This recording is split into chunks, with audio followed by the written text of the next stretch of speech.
김흥광 NK지식연대 대표 그리고 남광규 매봉통일연구소 소장이 나와 있습니다. 북한 소식부터 먼저 짚어보도록 하겠습니다. 안녕하십니까? 네, 안녕하세요. 네, 안녕하세요. 김정남을 죽인 독극물, 이게 말이죠. 손에 바르면 멀쩡하고 얼굴에 문지르면 죽는 건가요? 이 의문의 독사를 실행했던 베트남 여성 두안티 흐엉이라는 이 사람의 과거 전력이 나왔는데요. 서바이벌 프로그램도 출연했다고 하는데 본명을 쓰진 않았다고 합니다. 이거 장난살인, 암살, 이제 신조어가 나오고 있다고 하는데요. 이런 거 어떻게 해석을 해야 됩니까? 워낙 이 사람은 가정 형편도 아버지가 베트남 참전 이후에 다리 일부를 잃어서 어려운 것으로 알려졌는데요. 북한은 어떻게 접근했던 걸까요? 네, 처음에 이제 그 도안이 이 본명에 가담했을 그 사건이 나왔을 때는 네. 그냥 단순하게 뭔가 본인도 모르는 이런 어떤 짧은 아마 단막극을 출연한다 이런 식으로 단순 그 가담 내지는 네. 인센티브 때문에 들은 줄 알았는데 이제 사건이 전모가 쭉 지나가고 또 이 여성의 어떤 그 삶이 조명되면서 네. 이게 정말로 북한이 충분히 이런 여성들한테 접근해서 이 여성이 가지고 있는 그런 끼들도 있죠. 네. 그리고 또 아이돌 어려서 너무 예술을 했다 보니까 어떤 그 스타가 되고픈 어떤 열망도 있고 야망도 네. 있고요. 근데 돈이 좀 안 받침되지 못하지 않았습니까? 이런 경우에는 또 특징이 있지 않습니까? 그래서 제가 봤을 때는 지금 현재 이 여성이 지금 이 모습하고 네. 그 체포됐을 당시의 모습은 전혀 다른 모습입니다. 몸의 많은 부분들이 변해졌고요. 네. 이 체격도 완전 어떤 그 전문적인 훈련을 받은 모습으로 돼 있으니까 그렇다 해서 무슨 장기간보다는 네. 일단은 북한에서 일단 어떤 이 살인이라든 테러를 위해서 일단 섭외될 수 있겠다. 네. 그 훈련 받았고 이번 사건은 단순한 게 아니라 아주 이 여성들의 그 치밀한 이런 네. 그 작전 처음부터 좀 참여한 게 아니겠냐 이렇게 보게 됩니다. 네. 한국 친구라고 하는 사람들도 꽤 페이스북 친구 중에 눈에 많이 띄입니다. 어쨌든 장난이라기보다는 우연히 한국 사람을 만났다기보다는 상당히 오랜 기간 동안 크크크크라는 많은 예. 분들이 쓰는 문자 형태까지도 다 본따고 있더라고요. 예, 보니까 이게 아마 한류에 상당히 심취한 네. 아이돌인 것 같은데요. 근데 지금 나오고 있는 가정 배경을 보게 되면 사실 경제적으로 어려운데 최근에 네. 얼마 동안은 보게 되면 자유롭게 활동도 하고 네. 심지어는 우리나라 여행도 오지 않았습니까? 제주도로. 이걸 네. 봐서는 아마 북한이 이번에 각본을 짜고 여기에 아주 충실한 대상을 가지고 아주 물색을 했던 것 같아요. 네. 그렇게 아주 관리도 하고 아마 경제적인 지원도 했을 거다라고 추정되어지는데 네. 오늘 이렇게 신원이 밝혀지니까 역으로 생각해 볼 수가 있는데 사실 살인자가 제주도에 왔다고 한 적 있지 않습니까? 네. 그래가지고 어제 사실 이 시간에 제가 출연해가지고 그렇다면 한국 내에 북한과 연계되어진 직간접적인 이걸 의심했는데 다른 한편으로는 이럴 수도 있어요. 지금 북한이 워낙에 이 사건을 해가지고 자신과는 상관없다라고 완전히 네. 발뺌하고 오리발을 내밀고 있기 때문에 한국 제주도로 보낸 것은 의도적으로 오히려 한국과의 연관성이 있다. 왜냐하면 이걸 가지고 마치 우리 북한 입장에서는 남한이 밤이다. 네. 공모한 것을 지금 선전하고 있거든요. 그걸 만들기 위해서 의도적으로 제주도에 한번 보낸 것이 아닌가. 네. 이건 어떤 의심도 한번 해볼 만하겠습니다. 네. 그렇죠. 자, 이 용의자들의 신원이 속속 확인되고 있고요. 지금 북한 대사관도요. 테러 기지처럼 결국은 지목이 될 수밖에 없었습니다. 오늘 기자회견이 예정이 됐었는데요. 취소를 하면서 앞에 있는 기자들에게도 물러서지 않으면 경찰을 부르겠다. 상당히 격한 반응을 보였습니다. 오늘 북한 대사관 철창 너머의 그 모습 보시겠습니다. 기자회견하는 거 없습니다. 그리고 우리 아직 경찰에서 통보가 하나도 없습니다. 그 경찰 성감이 부족해 발세 이야기했는데 대사관에 통보했다고 우리 아직까지 통보가 하나도 없습니다. 그와 관련해서. 그다음에 지금 우리 이 외교관에 대해서 지금 이렇게 나오고 하는 거 다 거짓말입니다. 이방 증상이고 우리 인정하지 않습니다. 그리고 여기 절대로 이게 문에 와서 이렇게 복잡하게 넣지 마세요. 우리 좀 더 이렇게 놀면 기자 선생들 우리 경찰이 저기서 다 이거 못하게 하겠습니다. 혹시 성함 좀 알 수 있을까요? 선생님 조언 좀 할 수 있을까요?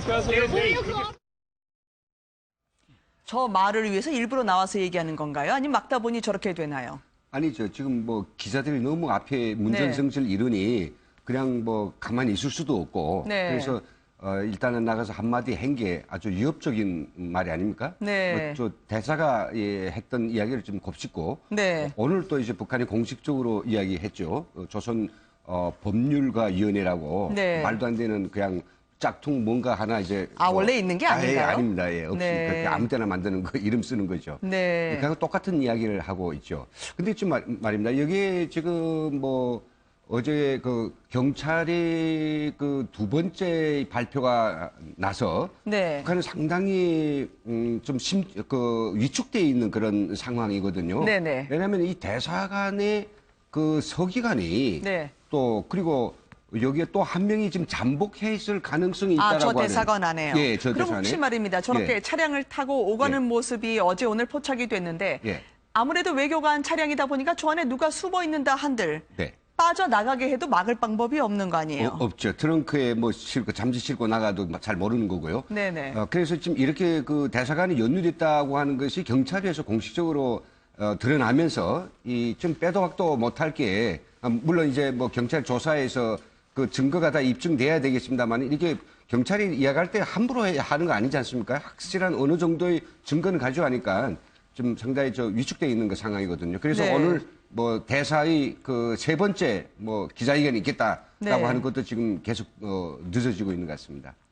암살 열흘 만에 첫 북한 공식 반응 말씀을 주셨는데요. 우리 공화국 공민이 갑자기 쇼크사에 빠졌다. 이제 본격적으로 특유의 그렇죠. 여론 전환을 위해서 총공세에 예. 나서는 게 아닐까 싶어요. 북한이 뭐 항상 이렇게 도발하게 되면은 네. 자신의 소용이 아니라는 것은 익히 우리가 경험한 바인데 이번 같은 경우는 더 할 수밖에 없는 것이 백두혈통의 적통을 가지고 외국에서 살해했기 때문에 네. 어떤 형태든 간에 자신들이 하지 않았다라는 것을 하기 위해서 오늘 공식적으로 북한 내에서 발표를 했거든요. 그러면서 네. 이제 공민이라고 했습니다. 공민이라는 얘기는 결국은 이제 북한 주민이다 이런 의미인데 결국 이제 김정남을 바뀌지 않았죠. 왜냐하면 김정남은 뭐 북한 주민들이 일반 주민들은 대부분 모를 겁니다. 아마 네. 그런 의미에서 이렇게 바뀌었고 결국은 이제 북한이 이걸 가지고 영구 미제 사건으로 이제 끌고 가려고 하는데 다시 한번 이 말레이시아 당국에게 저는 개인적으로 고마움을 표시할 수밖에 없는 것이 네. 어제까지만 해도 6명의 용의자 했는데 이 네. 추가적으로 이등서기관 형광송하고 지금 고려항공 직원 김우빈이 지금 이제 관련자로 지금 말레이시아 경찰 당국이 발표하지 않았습니까? 네. 다행히 이렇게 했기 때문에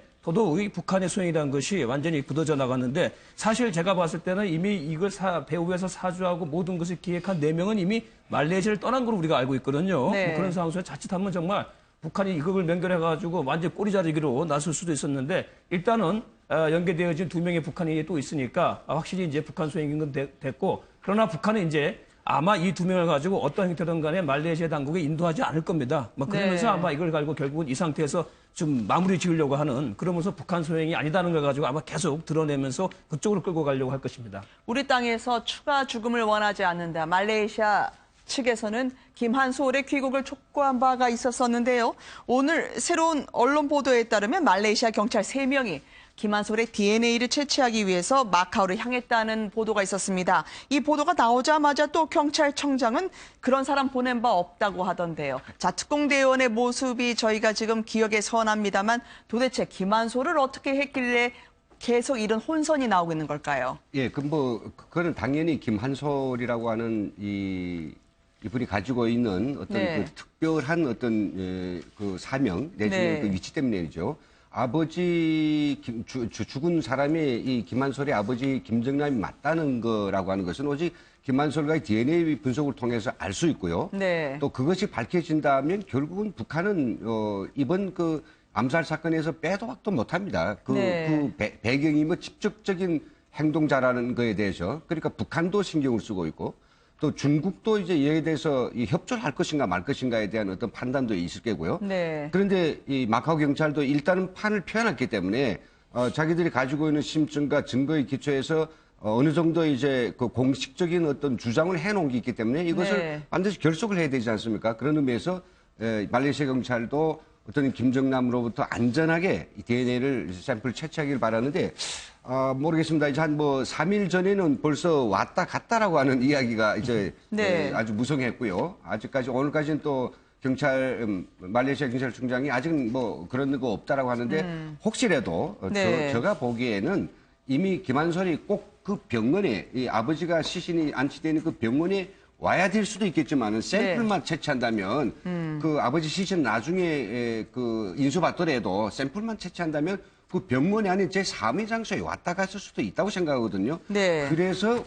말레이시아 경찰은 보다 더 확실한 이런 어떤 그 감을 가지고 이번에 2차 경찰청장의 발표가 있지 않았나 네. 예상해 볼 수 있습니다. 네, 네. 만약에 발표가 사실이다 그러면은 3명을 이제 DNA 채취를 위해서 보냈다 그러면 말레이시아 당국에서는 뭐 적법한 그 어떤 과정이죠. 사실 네. 그 이제 시신 인도 문제도 있기 때문에 유가족하고 DNA 확인하는 건 기본적인 절차이기 때문에 그렇게 볼 수가 있고 또 만약에 정말로 김한술의 어떤 DNA 채취를 위해서 마카오로 갔다 그러면 이 말레이시아 수사 당국이 중국과도 당국 간 차원에서 어느 정도 이 부분에 대해 가지고 얘기가 합의가 이루어졌다 이렇게 추정할 수가 있겠죠. 네. 그래서 김한술이 만약에 말레이시아에 들어온 적이 없다 그러면은 DNA 채취를 위해서 가는 것은 또 불가피하다고 볼 수가 있죠. 네.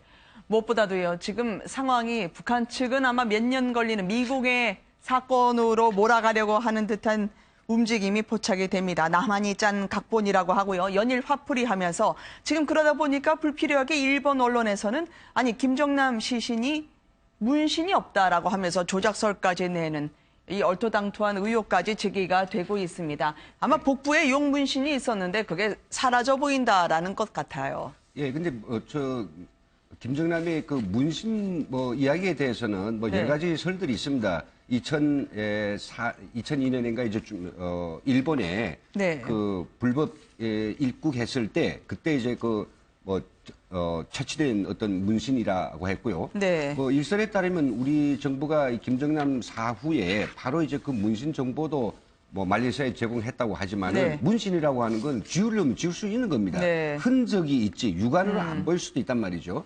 근데 그게 또 문신이 어떤 실제적으로 존재했느냐, 네. 지워졌느냐, 아니면 다른 사람이나 이런 문제인데 아니 더 말할 것도 없이 우리가 육안을 봤을 때, 네. 육안을 봤을 때 김정남은 틀림없단 말이죠. 네. 그런 저 보십시오. 저 김정남이 아니고 누구겠습니까? 네. 무엇보다도요, 이런 공작을 많이 했었던 난파 간첩, 그리고 칼기 폭파 사건, 주범이었던 김현희마저도요, 이번 사건을 보면서 상당히 경악을 금치 못하고 있습니다. 백두혈통은 죽이지 않는다. 아마 그게 북한 측에서는 금기 사항으로 계속 관리가 되었던 것 같은데 어떻게 이번에 깨질 수 있냐라는 거죠. 그건, 보십시오. 저도 그 부분이 사실은 이번에 사건의 핵심 포인트라고 생각되어집니다. 백두혈통이고 김정남은 백두혈통의 적통이 아니겠습니까? 네네. 그런 적통을 어떻게 아무리 정치적으로 잠재적인 라이벌이 대안적인 인물이 될 수 있다고 하더라도 제3국에서 더구나 네. 외국인을 고용해가지고 저렇게 독살을 시킨다라는 것은 스스로 북한의 어떤 정통성, 백두혈통의 정통성, 더 나아가서 김일성 가계의 지배의 어떤 정당성을 가지고 부정하는 것이거든요. 네. 그래서 제가 이걸 보면서 이제 김정은이가 원래 이 백두혈통에서 컴플렉스가 있기 때문에 차제에 아예 백두혈통을 무시하고 자기만의 그거로 나가려고 하는 것이 아닌가. 네. 그래서 그렇기 때문에 이번에 만약에 그 김정은이 이걸 살해를 하면서 아무쪼록 핵심 인사들하고는 모의를 했을 건 아닙니까? 그렇다고 하면 실무 차원에서는 아마 상당히 소극적이거나 부정적으로 나왔을 가능성이 있습니다. 왜냐하면 네. 백두혈통에다가 손을 댄다, 칼을 댄다, 예를 들어서 피를 흘린다. 이건 있을 수가 없거든요. 그래서 저는 자꾸 개인적인 추측이지만 김원호 국가보위성상이 얼마 전에 해임된 것도 네. 왜냐하면 충분히 논의할 수 있는 인물 아닙니까? 아마 좀 소극적으로 나왔을 가능성이 있지 않을까. 저는 그렇게 좀 조심스럽게 추정을 좀 해봅니다. 자신의 통치에 저해되는 세력에 대해서는 가차없이 제거하는 김정은의 성격. 과거에 김정일의 전속 요리사였던 후지모토 겐지에 따르면 어릴 때부터 권력 유혹이 상당했었다라고 하던데요. 아버지 말에 철대 복종을 하면서 본인이 정치에 특히 권력 의지를 아버지에게 그대로 본받고 보여줬다고 합니다. 그렇죠. 낯선 사람은 악수를 안 하는데 바로 아버지 꾸중에 손을 내밀었다고요. 예. 후지모토 겐지요. 후지모토 겐지는 그 밖에도 많은 이야기를 하고 있습니다. 네. 그 이야기에서 정은에 대한 해상에서 대부분은 뭐냐면 너무 나이도 아주 철도 없고 아무것도 잘 모르는 그런 철부지인데 네. 그때부터 벌써 자기를 장군 네. 그리고 대통령 수령 네. 이런 식으로 불러달라 하고 그리고 또 형 같은 거는 전혀 눈에 안 차하고 네. 그 경쟁성과 그 승부욕은 정말 누구도 따를 수 없는 그런 아주 독특한 것이었다 이거죠. 네. 근데 이제 그 앞에서 이 백두혈통에 대해서 정말로 칼질을 시작한 게 김정은부터다라고 이제 평가들이 있는데 네. 저는 이제 그거에 대해서 어떻게 생각하냐면 백두혈통을 죽이지 말라고 하는 것도 절대 권력자의 입에서 나온 소리고 그의 생각이고 네. 이게 권력의 유지에 그 해가 된다면 백두혈통이라도 죽여라 할 수 있는 것도 절대 권력이 하는 이야기이기 때문에 네. 그 절대 권력은 어떤 뭐 기준이 자기 생각하는 게 정의고 자기가 생각하는 게 기준이기 때문에 언제든지 그건 바꿀 수 있다는 소리죠. 네. 무엇보다도 지금 저 김정은 아버지에게 정치를 하겠다면서 김정철과 달리 확고한 의지를 보여줬던 김정은의 경우에요. 지금 과연 이 같은 테러 그리고 이 같은 살인을 언제까지 계속할 수 있을지 실각 가능성도 오늘 점쳐지는 연구소 발표가 있었습니다. 바로 김설송, 즉 자신의 이복 누나가 상당한 영향력을 행사하고 있고요. 측근 세력 하나 둘 계속 사라지고 있는 게 김설송의 영향력이 아니냐라고 하는 분석이 나오던데요. 예, 뭐 김성설 회장님은 저는 아직은 뭐 근거가 좀 네. 약하다고 생각되어지고 전체적으로 모르겠습니다. 많은 사람들이 이제 이 김정은이 자기 이복형마저 이렇게 살해했기 때문에 절대 권력이 안정화되어지고 더 공고화되어질 것이라고 예상하는데 저는 오히려 이것이 김정은 권력의 어떤 불안정성 아니면 김정은 레짐의 어떤 그 위기의 시작이라고 보여집니다. 왜냐하면 네. 이 자체가 백두혈통 안에서 벌어진 일종의 그 내분이고 또 네. 아주 비극적인 사건이기 때문에 김정은 자체가 북한을 통치한 데 있어 가지고 내적 정당성을 스스로 부정을 했습니다. 이렇게 네. 되면 이제는 최고 엘리트 내에서도 김정은에 대해 가지고 네. 지도자로서의 어떤 명분을 갖추고 따를 수 있는 그게 없어졌거든요. 그 밑에 엘리트들은 자기 생존하기 위해서 애써야 네. 되기 때문에 그래서 아마 저는 이것이 김정은 권력의 어떤 약화, 불안정이 아마 시효가 되고 더 나아가서 김일성 가계가 한 70쯤 몇 년을 통치하고 있는데 네. 그 가계의 어떤 종말이 될 수도 있는 하나의 시그널 그런 어떤 사건도 될 수 있다. 그렇게 좀 전망을 해봅니다. 네, 무엇보다도 지금 자신의 집권과 관련해서는 중국에 기댈 수밖에 없는 상황일 텐데요. 김정은이 지금 바로 김정남 살해 전후에 보냈다는 최룡해 3주 만에 공개석상에 등장을 시켰습니다. 자, 단체 사진 저거 한 수백 명 되나요? 조그맣게 보이는 데서 최룡해를 찾을 수가 있었어요. 그동안 노한 중국을 달래고 온 걸까요?